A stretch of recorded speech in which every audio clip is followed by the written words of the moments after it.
Hello, this is Danny, welcoming you to the Enfield Talking newspaper, edition number 2102, Dateline the 29th of June, 2017. The readers this week are Danny, Peter, Jean, and Phillip on the controls, and the production and distribution team is Jean, Lindsay, and Phillip. Our title music is Country Rock Polka, composed by Pat Prilly, Fernand Bouillon, Harry Breuer, and performed by Jean-Jacques Perry, and is used with his kind permission.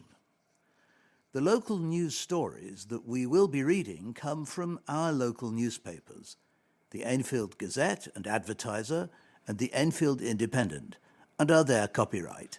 The events information has been collated by us from other sources.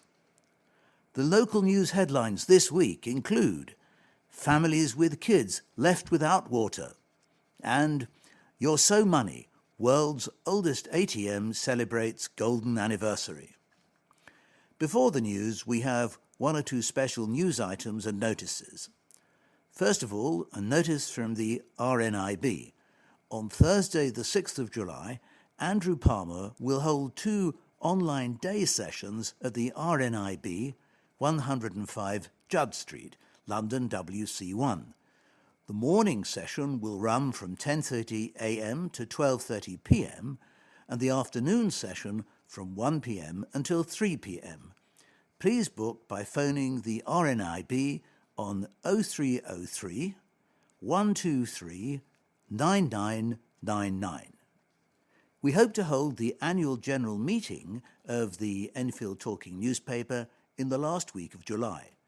The date will be confirmed next week. Next, the sunrise and sunset times for Monday the 3rd of July are sunrise at 4:49 a.m. and sunset at 21:19. Do get in touch with us to share your own news and special announcements. We love to hear from you.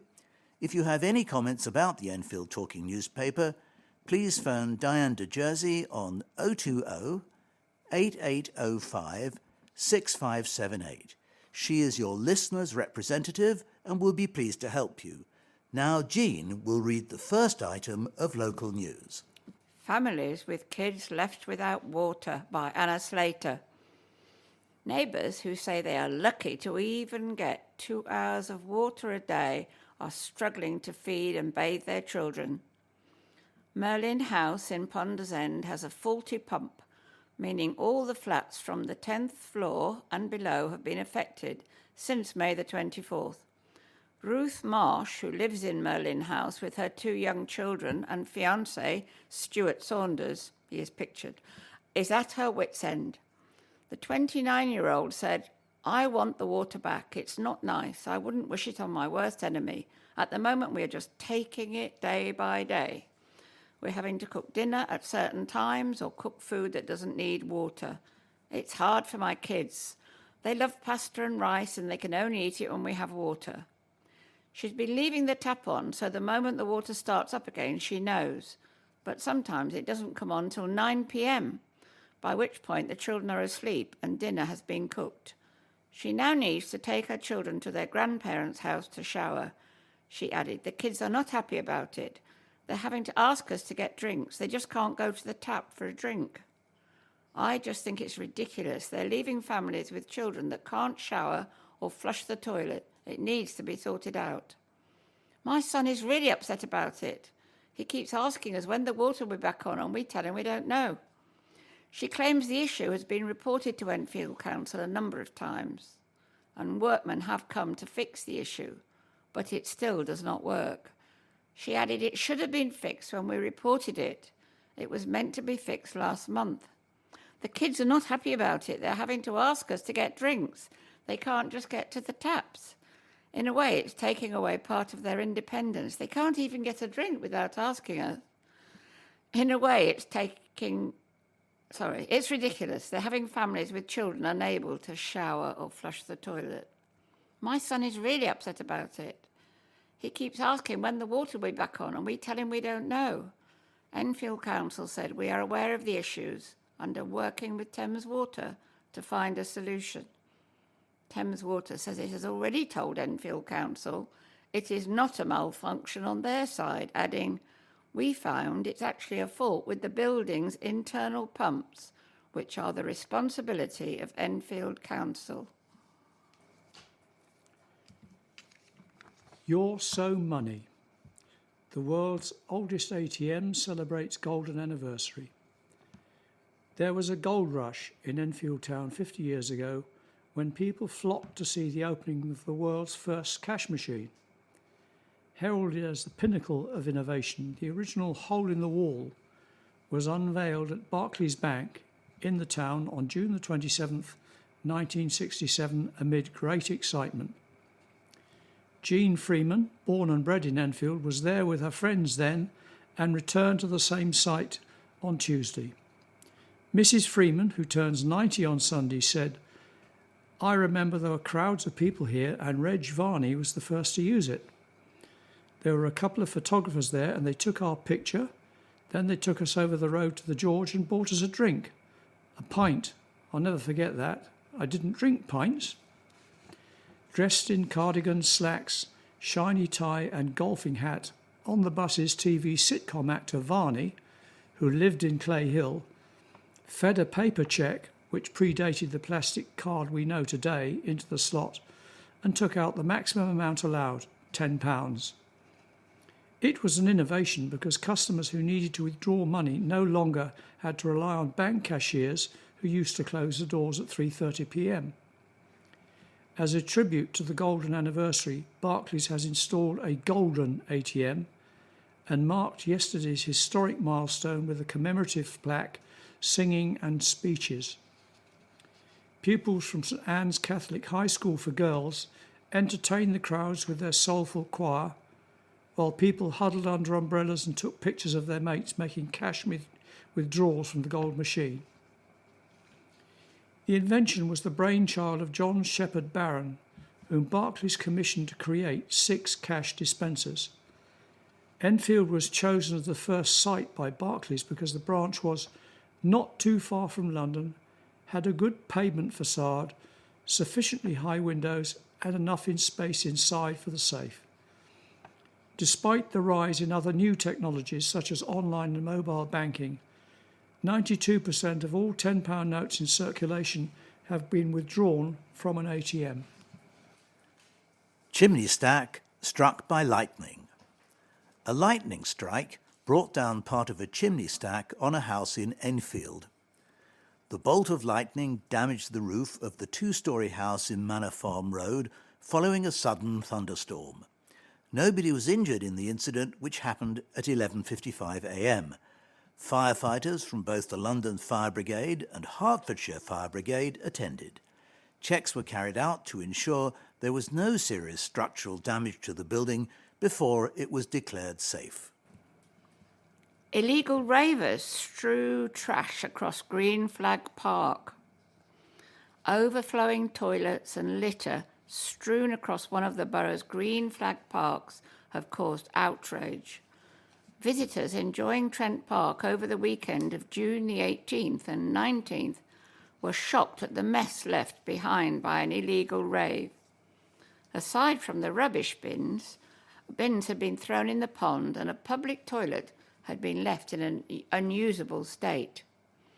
An Enfield Council spokesperson said this was due to an unauthorised and illegal event in the park, which drew a significant number of people who used the park's facilities and selfishly left a large amount of waste.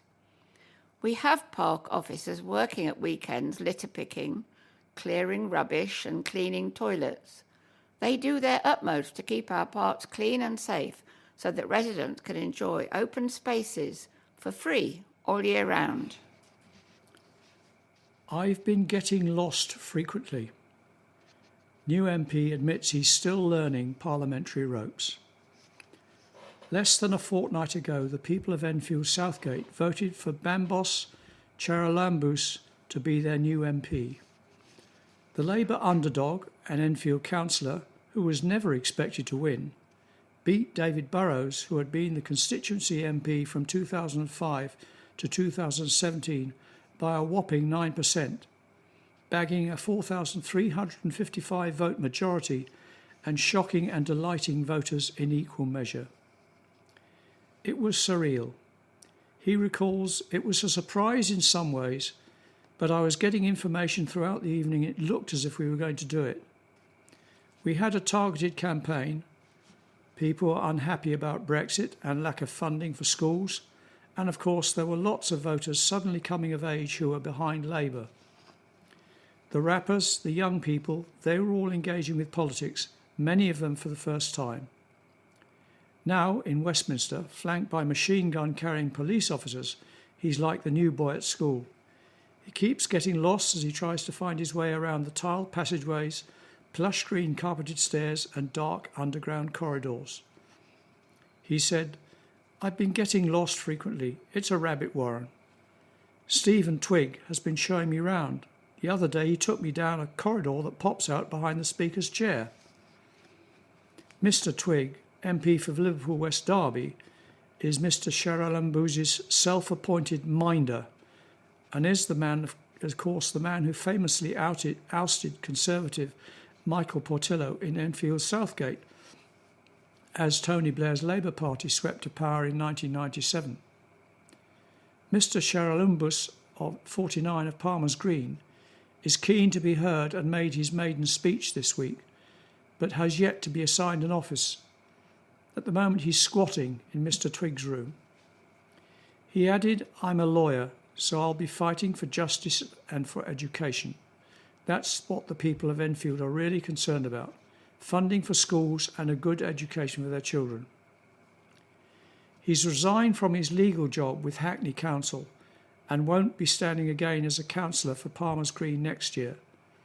He's also decided to say no to his councillor's wage in the meantime, because he doesn't think it's right to be getting paid an MP's wage concurrently.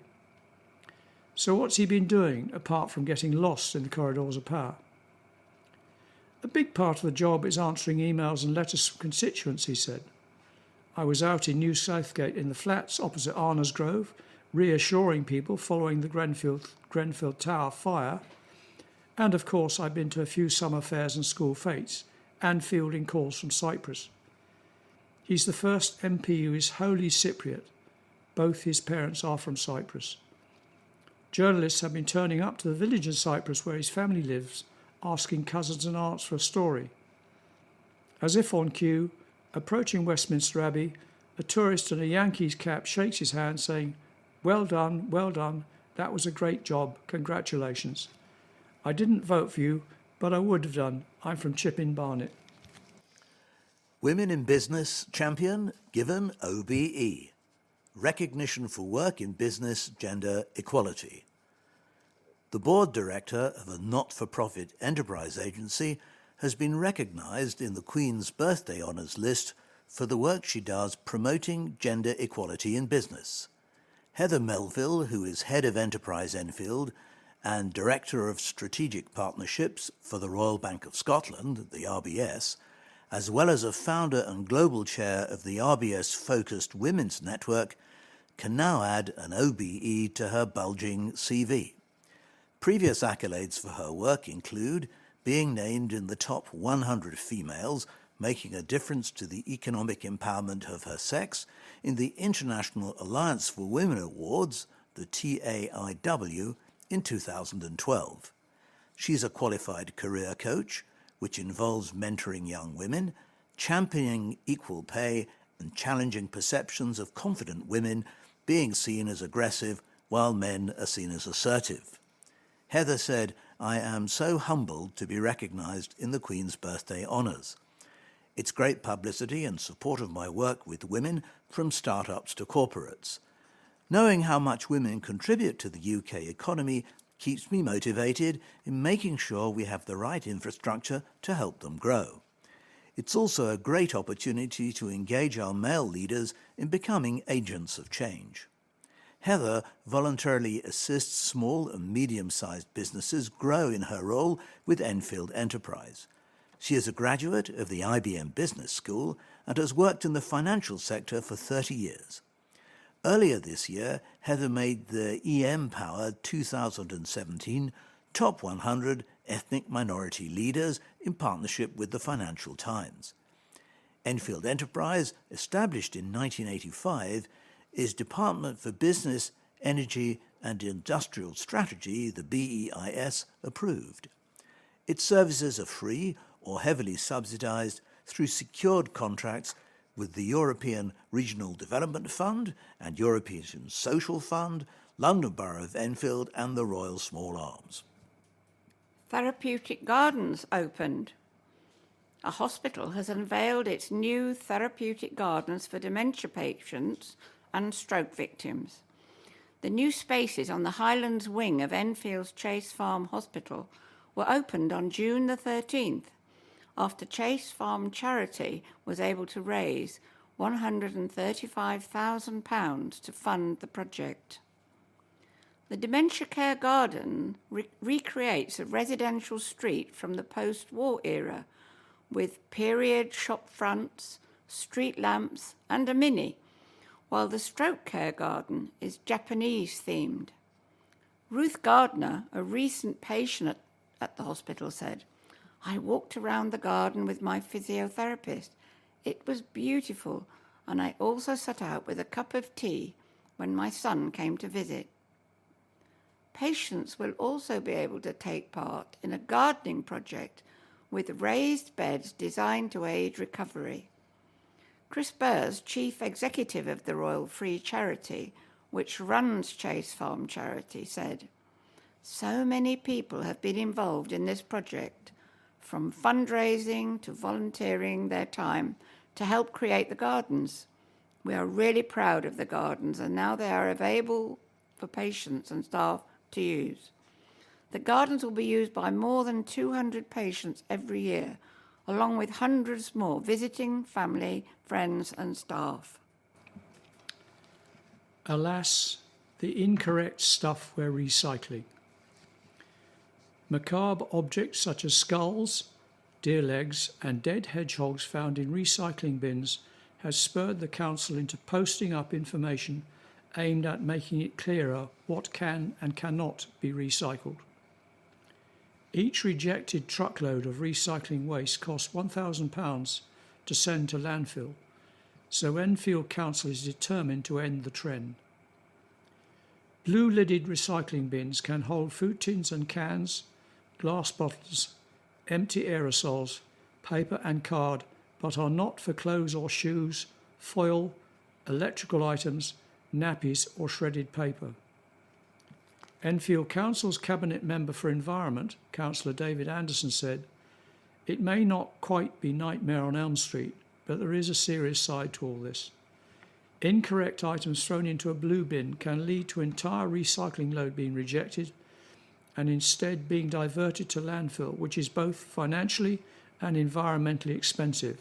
It's got to stop."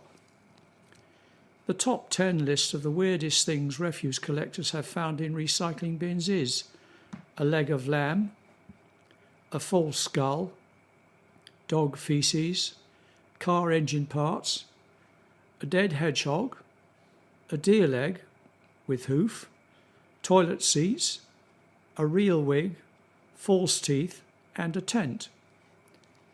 Barrowell Green Recycling Centre, Winchmore Hill, is able to accept many items, but residents need to remove bottle lids and rinse food from recyclable receptacles. Council posters explaining how best to recycle are dotted around the borough, and you can visit new.enfield.gov.uk/services/rubbish and recycling/household collections/what goes in your bin. Vine and Dandy. Grape stuff.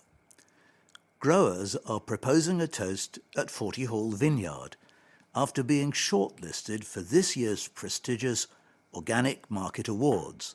The Boom, Best of Organic Market Awards, are the UK's only dedicated accolades celebrating people, producers, restaurants and brands working to make food as it should be.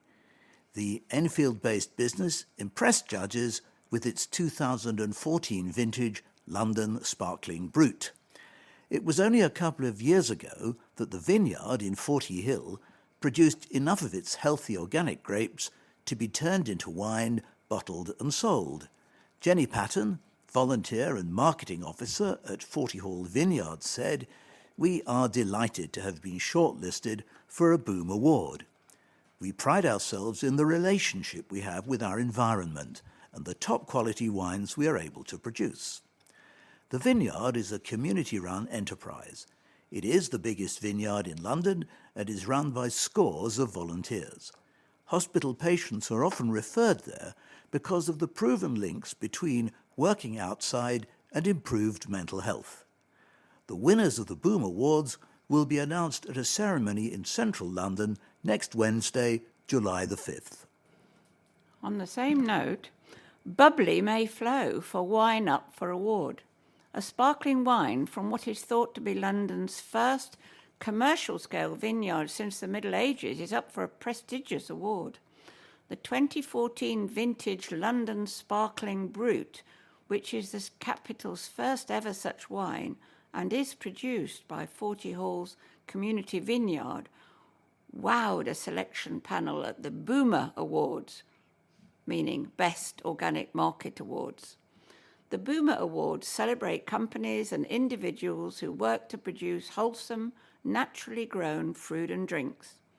Project manager Sarah Vaughan Roberts said, "We are so pleased to have been shortlisted for the Boom Awards. It's very exciting for the volunteer team at Forty Hall Vineyard and is a fantastic recognition of the quality of our organic wine." Found within the 170-acre Forty Hall farm, the vineyard is run in partnership with Capel Manor College. Boomer Awards winners will be announced on July the 5th. Additional fire safety checks for 5 blocks. Additional fire safety checks are to be carried out on cladding covering 5 of Enfield Council's tower blocks. Further in-depth checks have been deemed necessary after all 54 of the borough's blocks were inspected following the Grenfell Tower disaster. None of the borough's blocks was found to have the same combustible cladding, which is believed to have contributed to the rapid spread of fire at the West London Tower block, where 79 people so far are known to have lost their lives. But following the top-to-bottom inspection and audit of Enfield's high-rise homes, which was completed on June the 16th, further checks on rain screen cladding on 5 of the council blocks are being carried out with the London Fire Brigade. The locations of the blocks have not been revealed by the council. A council spokesman said, "Following the tragic events in Kensington on June the 13th, we arranged a top-to-bottom inspection and audit of all our tower blocks as an additional precaution and completed that process by June the 16th. 5 blocks do have rain screen cladding, but this is not the same cladding as used on Grenfell Tower. For some of these blocks, we are carrying out in-depth checks with the London Fire Brigade to ensure that residents are safe and that any issues that need to be addressed are dealt with promptly." Team effort does us all proud. High praise for the staff at Chase Farm's endoscopy unit, which opened last year. A Happy Hospital unit has scooped high praise and been commended for its excellence. Chase Farm Hospital's endoscopy unit has been dubbed a service to be proud of since it opened last year.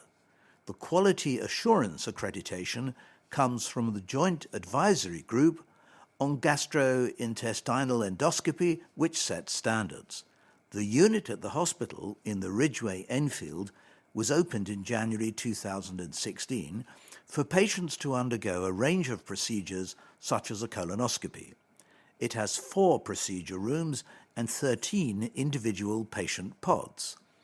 Dr. Edward Despot, consultant gastroenterologist, said, "This is an important badge of quality for the unit and shows that patients are getting the very best in terms of their experience and treatment. It also shows that we are achieving a high level of clinical quality." The assessors said that the team had built a service to be proud of. They added, "The environment alone does not make a great service. However, The combination of excellent facilities and good, safe practices offers patients a quality experience at Chase Farm. The service has a competent and happy workforce in all areas, and this is a testament to the excellent and committed leadership team in the service. The design, with its individualized pods, is one of the best we have seen. There is an excellent culture of safety and learning in the service, and this is evident through governance, meetings, and safety audits. Have your say on homes allocation criteria. A consultation has been launched so that residents and tenants can have a say about proposed changes to the criteria used to allocate social housing. Current council and housing association property is scarce and can only serve those in the most serious situations. Enfield Council's Cabinet Member for Housing Regeneration, Councillor Ahmet Oykana, said, "We want to develop a housing allocation scheme that is fair as possible and ensures that the people in most need of support receive it. That is why it's vital residents and tenants tell us what they think. When the discussion period is complete, a revised final draft of the housing allocation scheme will be submitted to the Council Cabinet for approval. The housing allocation scheme details the benchmark for applying for homes. It also explains how applicants are prioritised and includes procedures the Council has in place to support households into different types of housing. Go to www.enfield.gov.uk/consultations or email consultations@enfield.gov.uk. It lasts until September 8th. Social housing gong. A social housing scheme has earned Enfield Council 2 Architecture Industry Awards for the quality of its design and work done.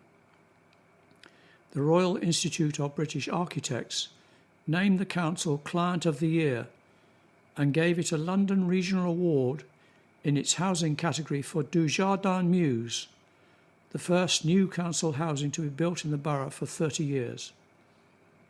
Dujardin Mews comprises 38 townhouses, flats and maisonettes, named after triple gold winning medalist Charlotte Dujardin, which will be available to tenants and leaseholders from the soon-to-be demolished and redeveloped Alma Estate. Enfield Council's Cabinet Member for Housing and Housing Regeneration, Councillor Ahmet Oykana, said growth and sustainability are at the heart of everything we do in Enfield, and Dujardin Mews is a great example of how Enfield Council is regenerating estates. We are incredibly proud of the work that has been done at Dujardin Mews. It is a groundbreaking project and demonstrates how the pilot public and private sectors can work together to produce truly special housing for tenants. Our regeneration schemes bring jobs to the area, help rejuvenate some of the poorest parts of the borough, and provide benefits that run far beyond simply providing new homes. Dujardin Mews is part of the Ponders End Regeneration Project and designed by Kara Kuzuvac Carson with Macriana Lavington. It is one of 50 schemes honoured at the 2017 RIBA Awards. Call for black blood donors. An urgent appeal is being made for more black blood donors to step forward and help sickle cell patients. NHS Blood and Transplant stated during National Blood Week, which ran from Monday, June 19 to Sunday, June 25, that an estimated 40,000 new black blood donors are required to meet demand. Sickle cell disease is a serious condition that affects blood and various organs, causing great pain, life-threatening infections, and could lead to strokes or lack of vision. Enfield Council's Cabinet Member for Community Safety and Public Health, Councillor Crystal Fonyonga, said, Although the vast majority of people between the ages of 17 to 65 are able to give blood, we desperately need young people to come forward to meet demand. In particular, we need many more donors from the Black, Asian, and other minority ethnic communities to make sure the NHS has sufficient supplies of each different blood type.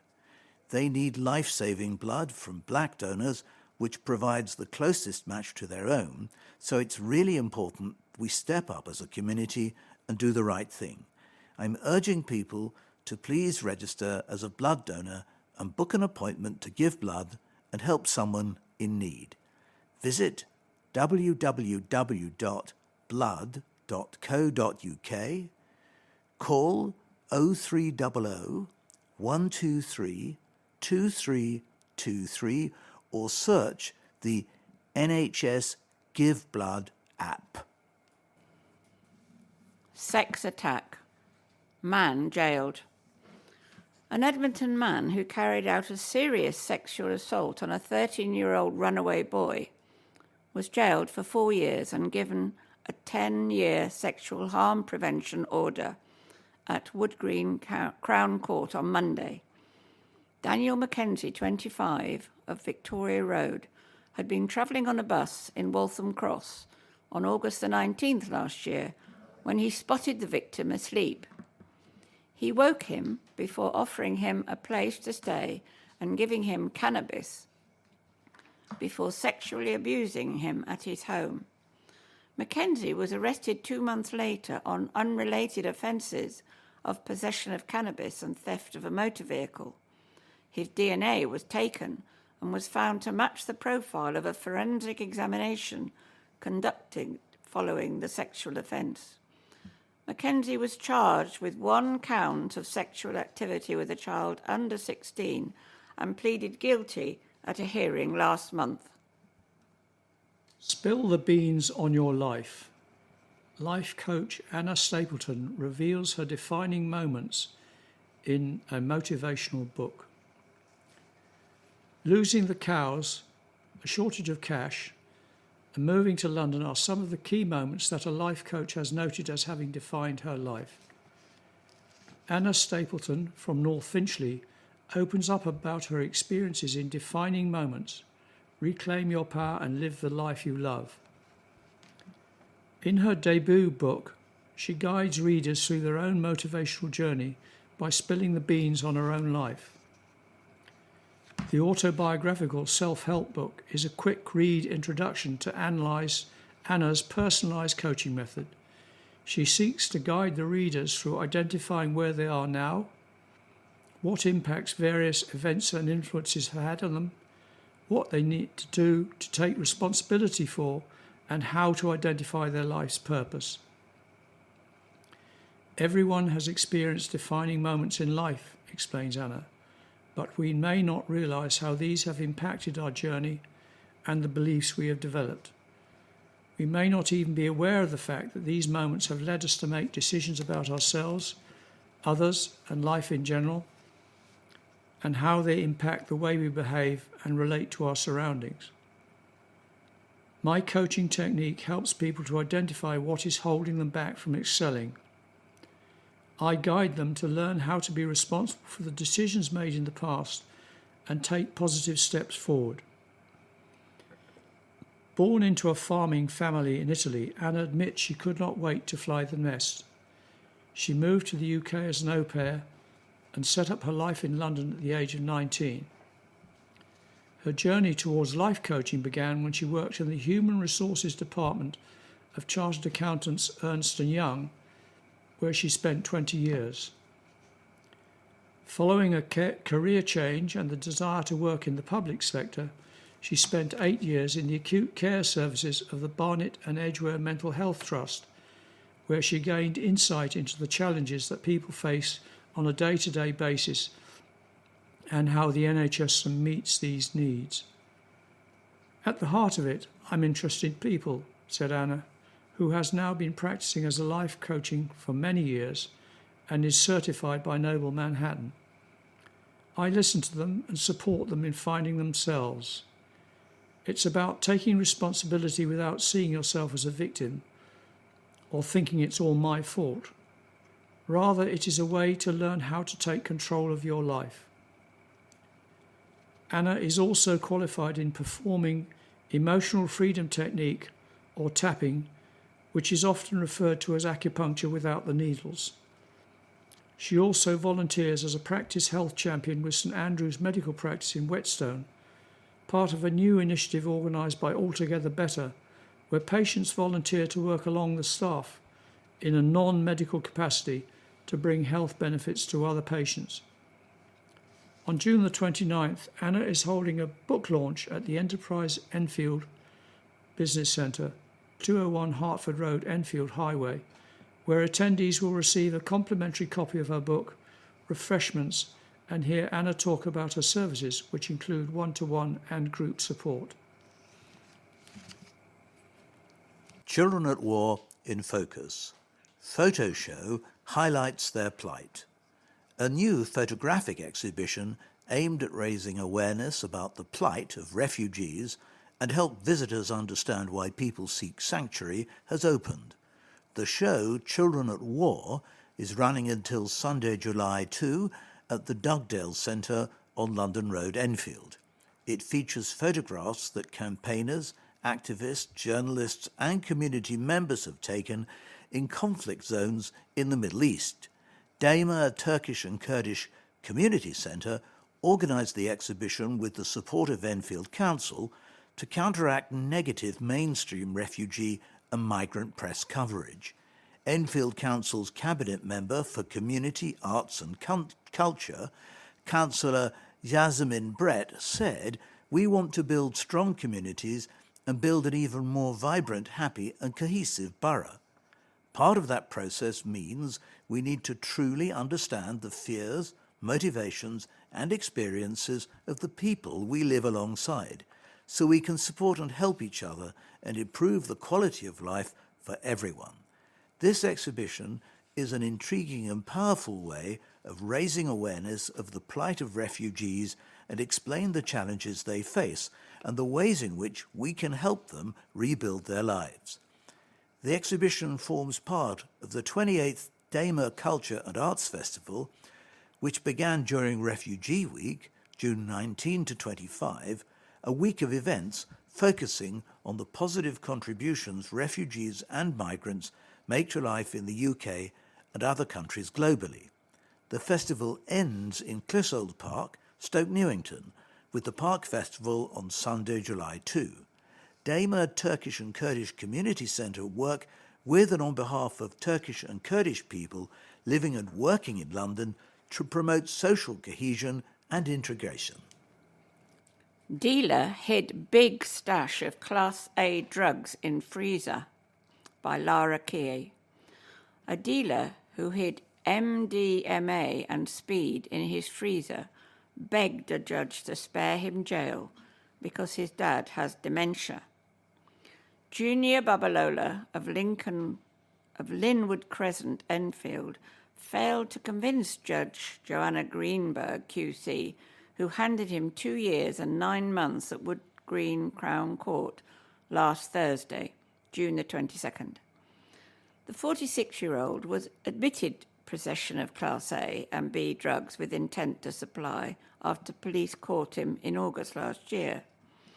And when officers stormed his home, they found MDMA and speed worth as much as £3,000 hidden in a freezer and around the kitchen.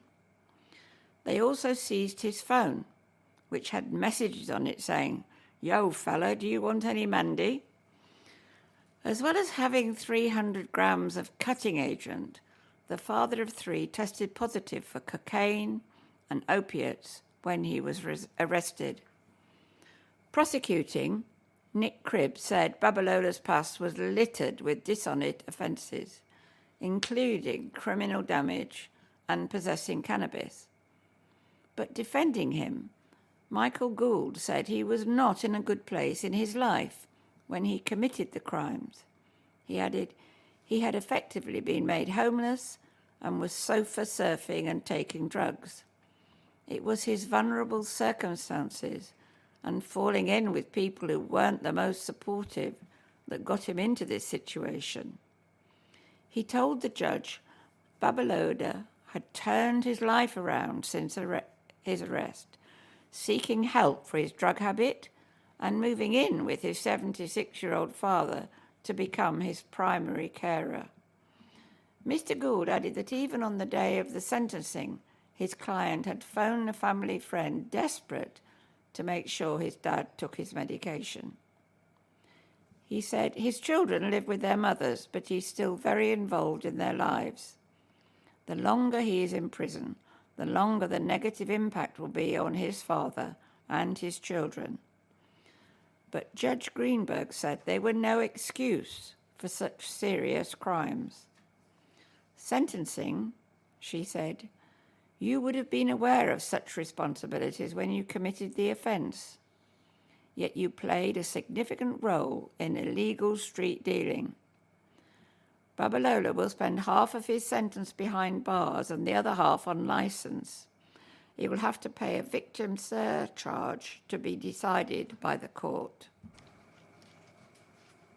Trio who smuggled cocaine into UK are handed lengthy jail terms. 3 Enfield men who were part of a drugs gang supplying cocaine smuggled into the UK have received lengthy jail terms. Ringleader Anastasios Pisiridis, 37, also known as Andreas Lamprou, of Florence Avenue, Enfield, was sent to prison for 14 years at Wood Green Crown Court. Faske Arson, 29, also known as Alexandros Michaelidis, of Wigston Close, Edmonton, was given 10 years. Brooklyn Wicks, 25, of Homewood Road, Enfield Lock, was jailed for 5 years. Lorry driver Georgi Minchev, 29, a Bulgarian national, was sentenced to 11 years and 6 months in prison. All 4 defendants had previously pleaded guilty to charges of conspiracy to import and supply Class A drugs at the same court on February the 3rd. The drugs were smuggled by Minchev and handed over in pre-arranged pickups, which often took place at a lay-by on the A10 Great Cambridge Road in Enfield. Pisiridis organised the operation, and his accomplices Wicks and Arson would collect the packages of drugs from Minchev.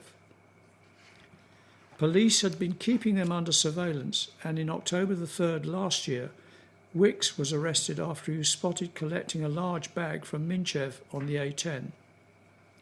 He had driven off with the bag before being stopped by police, but before he was apprehended, he had discarded a number of packages from the car, which, when recovered, were found to contain 7 kilograms of cocaine. A month later, on November the 23rd, another exchange was carried out on the A10, this time between Minchev and Arson, who received a package containing 4 kilograms of cocaine. Both men were arrested, and following a search of Arson's car with assistance from a police search dog, cocaine was recovered concealed in a hideaway. On the same day, Pisiridis was arrested a short distance away on the A10 after officers had spotted him acting as a lookout after driving past Minchev's lorry before the exchange. A search of Pisiridis' home uncovered $44,000 in cash inside a safe, and officers seized £2,000 in cash from Arson's home, along with 5 1-kilogram blocks of cocaine stashed inside a kitchen cupboard. Speaking after they were jailed, Detectives Inspector Andy Whitewood of the Met Police Specialist Intelligence Section said, "Drugs and associated criminality cause a huge amount of harm to local communities, so this operation and result is good news for the people of Enfield." Pisiridis was organising for these drugs to be brought into the UK and arranging for them to be distributed across the Enfield area, which would have fuelled other criminality and antisocial behaviour. This is an excellent result and is the culmination of several months of hard work by the Organised Crime Command investigating the case, added Detective Inspector Whitewood. Magical Day Out. Youngsters were enchanted by a magical fairy forest which officially opened to the public for the Mayor's Day event at Capel Manor College and Gardens. More than 1,200 visitors attended the annual event, which coincided with the college's Open Day.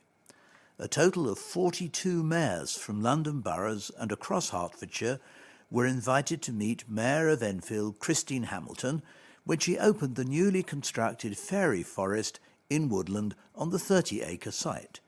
Visitors can follow a path and spot a variety of flowers at different times of the year, inspired by Cicely Mary Barker's Flower Fairies in her children's books published in the early 1900s. Bronze-painted fairies have also been dotted around the forest, along with gnomes, wind charms and a magical archway. Youngsters can search for fairy illustrations using a map as part of an activity called Stamp Point, which has been set up around the gardens, including other pictures such as the amphitheatre. They can also make a wish by planting a magic coin in a tree in the forest. The fairy forest was created as part of a project for students studying horticulture and arboriculture. It's been an integral part of the students' course, said Judy Milady, Marketing and Events Manager at Capel Manor in Bullsmore Lane, Enfield. The fairy forest is a work in progress and something that will keep on going.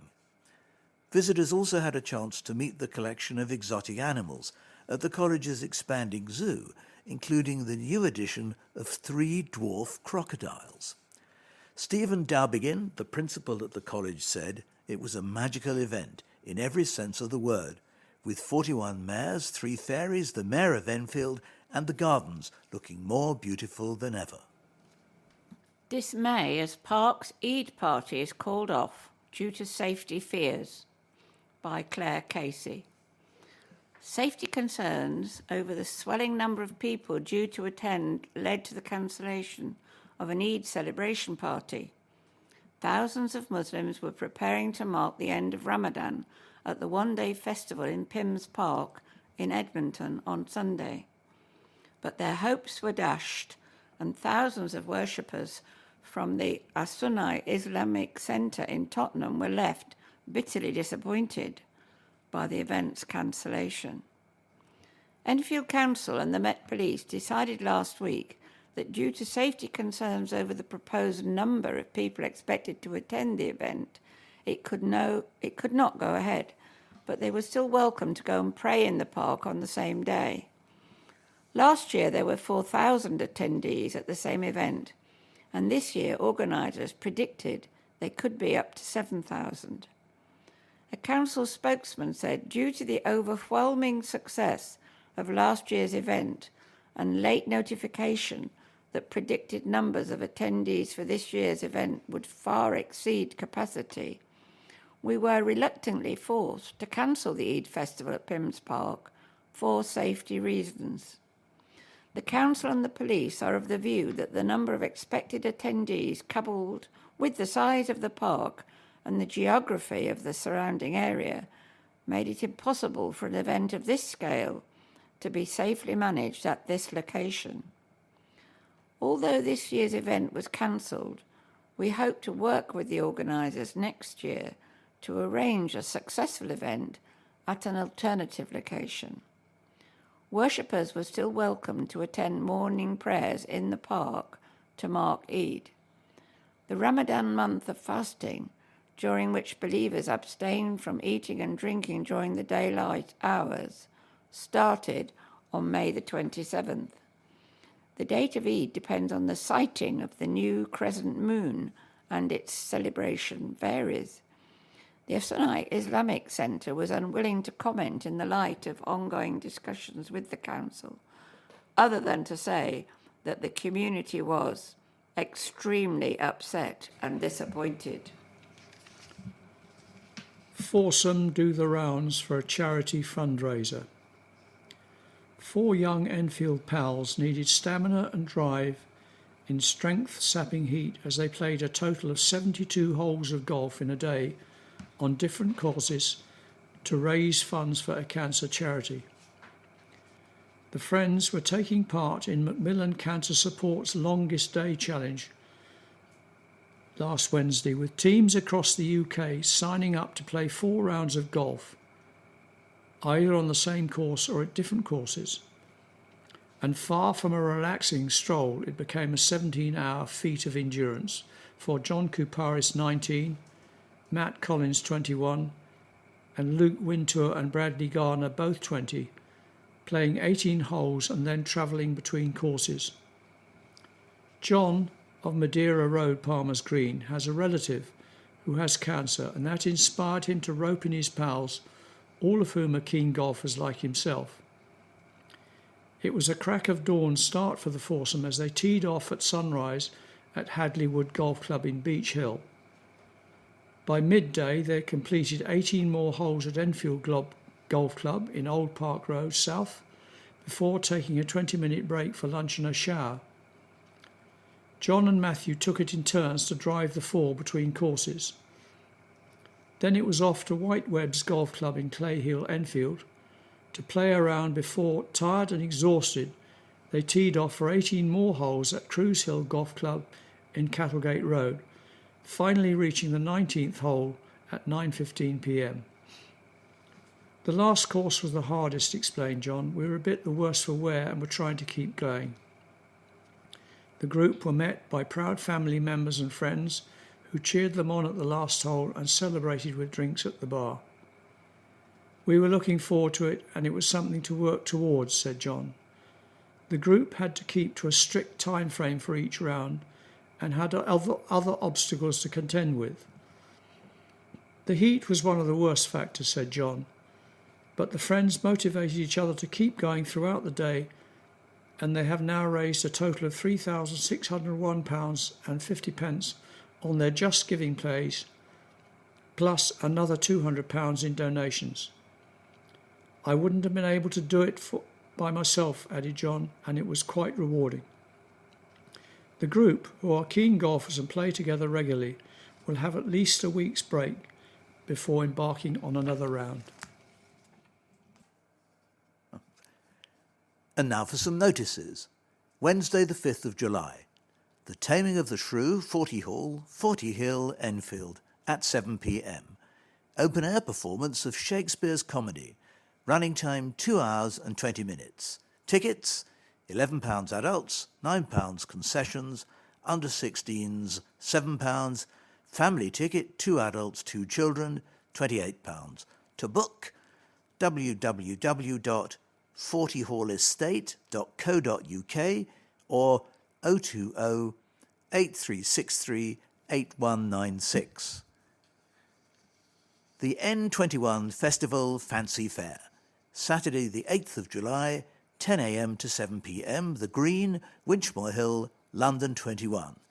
London N21. Free entry.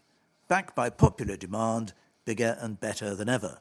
The hugely popular N21 Festival Fancy Fair will be held on Winchmore Hill Green on Saturday the 8th of July. Make sure that you and your loved ones are there to join in the entertainment, food and fun. The N21 Festival Fancy Fair can trace its roots back to Victorian times, when a fancy fair was held with white tents and flags, bands and stalls full of a wonderful collection of goods. The modern version evokes that same sense of people coming together to celebrate everything that is great about being part of the local community in Enfield. With a brilliant succession of live acts on the Tessa Stevens stage, an arts exhibition, a craft fair, food stalls, free kids' activities and much, much more, this is going to be a brilliant day out for the whole family. And thanks to the University of Hertfordshire, all of this will take place in a traffic-free, fun-filled, safe environment. The Fancy Fair will showcase the talents, skills, experience and abilities of local artists, entertainers, craftspeople, children's groups, caterers and businesses. Everyone will come together for a uniquely entertaining celebration of our local community. Be part of something great. For more information, www.n21festival.net, info@n21festival.net, or 07979 853 520. Southgate Symphony Orchestra concert, Sunday, July the 9th at 7:30 p.m. St Mary Magdalene Church, Windmill Hill, Enfield, Middlesex, EN2 7AJ. Celebrating 10 years being conducted by Adrian Brown, Southgate Symphony Orchestra is joined by a well-known mezzo-soprano for a live performance of Elgar's Sea Pictures. The evening opens with the world premiere of 4 scenes from Seven for a Secret by local composer Roddy Elmer. We conclude with Sibelius's Symphony No. 2. Tickets, £14, concessions £12, children under 18 £5, £2 off the full price, and concessions tickets purchased at least 1 week in advance. Call 07092 879 097. From ballet costumes to knitting, Georgie's got it taped. A nimble-fingered seamstress who has designed costumes for well-known ballet stars, including Darcy Bustle, is back in the limelight at the age of 74. Needlework maestro Georgie Perrot worked for the Royal Ballet at the Royal Opera House in Covent Garden for 39 years, creating fabulous outfits for dancers. Now she has won a national competition for her knitting and crochet skills that will see her teaching the younger generation just how to do it. Georgie, who lives in Baker Street, Enfield, entered the competition called Grand Fest, run by retirement house builders McCarthy and Stone and the Royal Voluntary Service. The idea behind Grand Fest is for the older generation to show off skills they have learned over the years, from knitting to jam making, from crocheting to flower arranging. Georgie said, "I'm extremely privileged to have been selected as a grand maker, and I'm looking forward to sharing my skills and expertise with guests during the day." Knitting, crocheting, embroidering, lace making are all traditional skills that are unfortunately dying crafts. I hope my masterclass will spark the love I have for needlework in others and spread awareness of this beautiful craft among younger generations. Georgie was introduced to her needlework skills at a young age by her mother, who taught her how to knit, and her aunt, who taught her how to crochet and cross-stitch. Now Georgie is part of a knitter-natter group where she has taught others how to crochet. TV personality Gloria Honeyford will be joining in Georgie's masterclass next month in Denham, Buckinghamshire. London's Calling.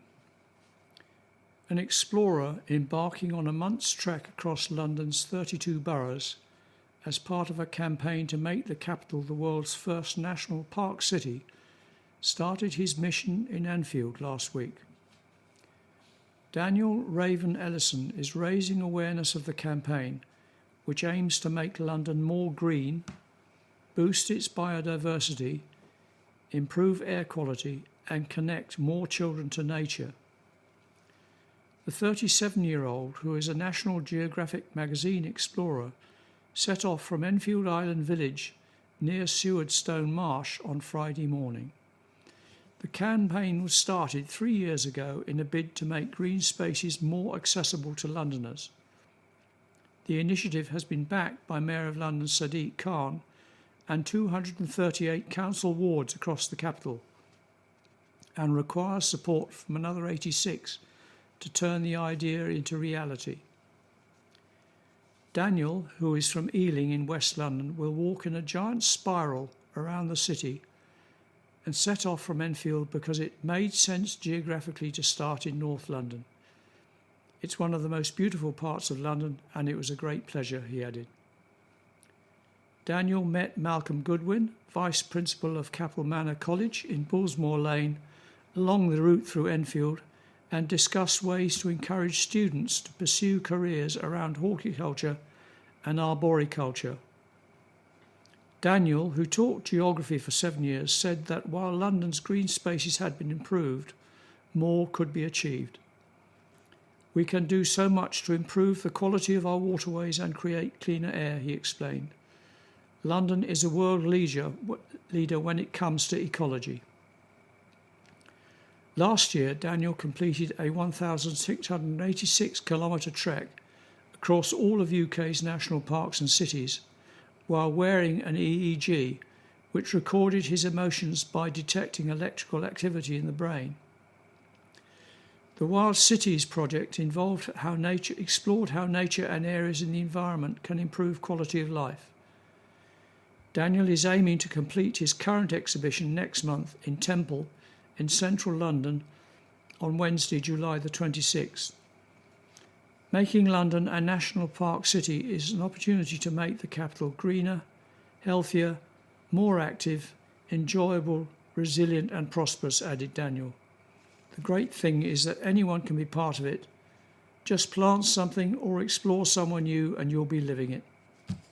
And now for some letters. And the first this week is from Councillor Michael Rye of Town Ward, Inverness Avenue, Enfield. Surprising result shows that democracy is alive and well. Having knocked on hundreds of doors in the past 6 weeks, asking people which party or candidate they might support, I would like to place on record the polite and courteous manner with which I, and I would expect canvassers of all parties, was given information even when people held opposing views to the party I represent. We are fortunate in this country to have a vibrant democracy which frequently delivers outcomes that pollsters and others have not predicted. I congratulate all those who were elected and commiserate with those who lost their seat in Parliament. As a country, we elected a minority government and we must all give it the space to succeed, especially in the Brexit negotiations, which affect us all. A letter from Noel Sainsbury, Primrose Avenue, Enfield. Call it payback for Brexit, David. I must say I did find it hard not to smile on hearing David Burrows had lost his Enfield Southgate seat. The people of North London have spoken.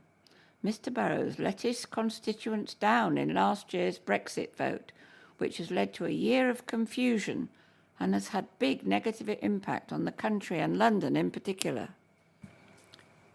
Here's a letter on the subject of the NHS pay cap from Carol Evans and Trevor Allen, Royal College of Nursing Council members, Eastern Region.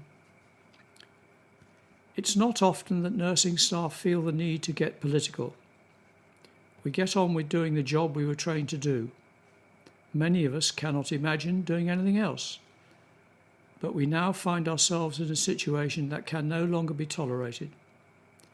Since 2010, pay freezes and the 1% cap on public sector pay increases have left NHS nursing staff at least £3,000 worse off as salaries fall by 14% in real terms. The pay cap not only leaves nurses struggling financially, it devalues nurses and nursing. People are put off joining the profession and many are leaving. Patients cannot get the care they need because there are not enough nurses. There are 40,000 unfilled nursing jobs across England. A Royal College of Nursing survey of members last month showed that 9 in 10 would support industrial action if the pay cap is not scrapped. Many nurses are now getting involved in a summer of protest to give the government a final chance to remove the cap before a formal legal ballot on action later in the year. Readers may see us as we undertake this activity and we hope they will support our aims. Please support our campaign and call for the government to #scrap the cap so we can continue to be there for the patients who need us now and in the future. And now for some sport. Cricket. Enfield and Winchmore Hill boost their bids for promotion. Max Houlihan smashed an unbeaten century as Enfield crushed visiting Harrow St Mary's by 6 wickets on Saturday to record their 7th successive victory in Division 2 of the Kingspan Middlesex County Cricket League.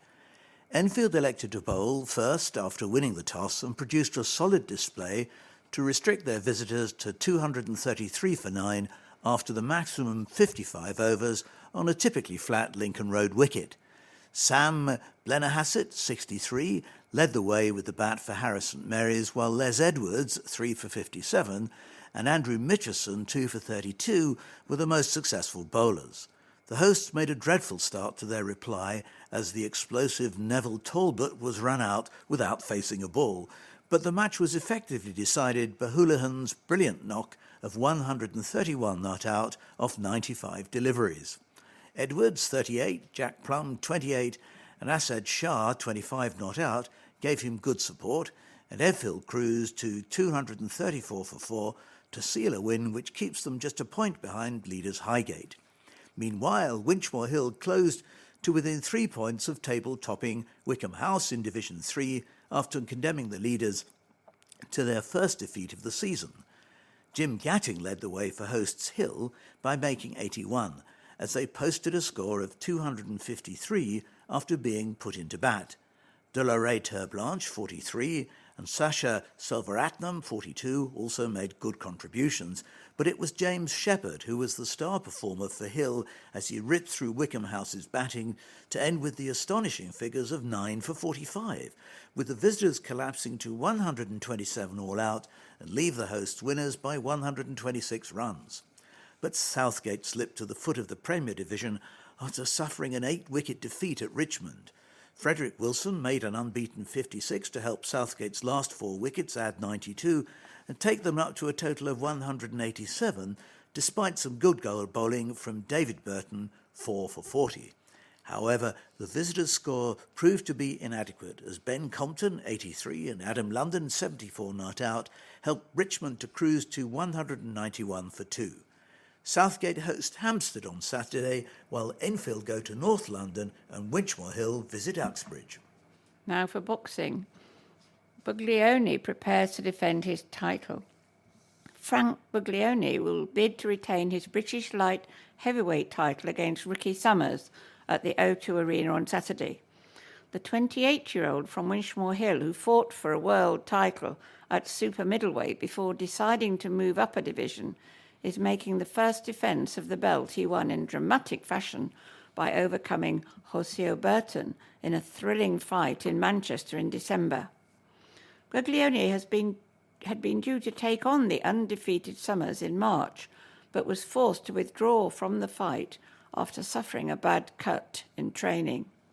However, he has now fully recovered and is looking forward to topping the bill on a busy night of boxing action at the world-famous venue in Greenwich. I felt sick with the injury at the time, but I'm raring to go now, said Buglioni. I saw the surgeon and he said that my skin is fine and that I'm not susceptible to cuts, so that's a positive for me. It was the head guard that caused it, so we've changed that. I live in the gym, always keeping sharp and fit, so it was a setback, but I'm on track and I'm thrilled to be topping the bill at the O2. There's no light heavyweight in Britain who can beat me, including Nathan Cleverly, so line them up. It's a new chapter in my career. José is above British level and I beat him, so I think that shows how good I am. I want to win the Lonsdale belt outright and then move on to European and world honours, and if the rematch with José presents itself, great. Here's some football news. Enfield Town receive a significant player boost. It's been a week of good news for Enfield Town after Mickey Parcell and Mark Kirby committed their future to the club, while 4 new players joined. Parcell and Kirby will remain at Town for the 2017-2018 season. Both players were key in the club's charge last season, which saw them reach the Ryman Premier League playoffs for the first time in their history at that level. Manager Andy Least told the club website, "We are delighted to retain Mickey and Mark, 2 great players and the type of characters we want at the club. Mark will be club captain irrespective of who we sign. I know both these guys well as players and have been impressed with their response to the changes during the close season and their willingness to want to be part of a new era. The squad rebuilding is continuing at a pace. we may yet have a couple more of last year's squad who will re-sign with us. It is still, of course, early days, and there will be a wave of players who will become available in July as various trials don't work out and professional clubs release players. Patience is key.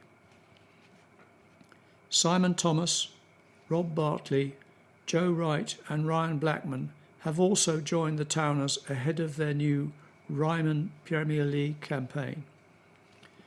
Thomas finished last season at Canvey Island and has played at a number of other Ryman clubs, including Grays Athletic, Billericay Town, Needham Market and Tunbridge Angels. Central defender Barley has joined from Met Police, having signed for the side in 2014 from Canby. His other previous clubs include Aylesbury United, Chesham United, Crawley Town and Croydon. Former Queen's Park Rangers youth keeper Wright, who also signed a deal, having spent 2 spells at Bishop Stortford. Enfield have also acquired the signature of Canvey Island midfielder Blackman. Lees commented on the signings as Town looked to do one better than last season and said, "At 22, Darren Person, I believe he has the potential to do really well. His character fits perfectly with what we're looking for in the squad. Rob has also played for me at Chesham United. He has matured into a very good player, and as with the other signings who are joining the squad, he fits the bill as the type of player Darren and I want at the club. And Simon is an experienced forward who will assist presence to the front line and is a player that is familiar with the club's management team. We are delighted to have him on board." We've reached the end of our programme for this week. Thank you for listening. So, from the team of Danny, Jean and Peter, with Phillip on the controls, it's goodbye.